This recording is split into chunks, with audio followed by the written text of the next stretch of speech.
Hey all അസ്സാം വലൈക്കും. അങ്ങനെ വീണ്ടും സ്കൂൾ വെക്കേഷനായി നമ്മൾ ബാക്ക് ടു മലേഷ്യ പോവാണ് കേട്ടോ. അപ്പോൾ അതിൻ്റെ ഒരു ചെറിയ മിനി വ്ളോഗാണ്. നമ്മൾ എയർപോർട്ടിൽ എത്തിയിട്ടുണ്ട്.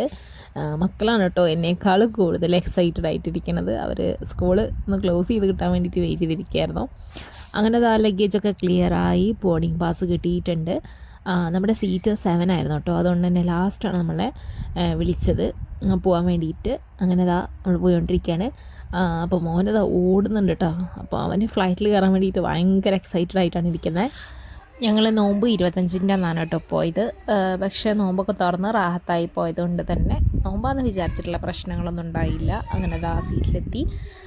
ഫുഡ് ഓർഡർ ചെയ്തിട്ടുണ്ടായിരുന്നു. നല്ല അടിപൊളി ചിക്കൻ ബിരിയാണി ആയിരുന്നു കേട്ടോ. അപ്പോൾ അതൊക്കെ കഴിച്ച് സുഖമായി ഉറങ്ങി എണീക്കുമ്പോഴത്തേക്കും തന്നെ ഫ്ലൈറ്റ് ലാൻഡ് ചെയ്തു കേട്ടോ. ഏകദേശം ഒരു 7 മണിയാകുമ്പോഴത്തേക്ക് ബാക്കി പാർട്ട് 2.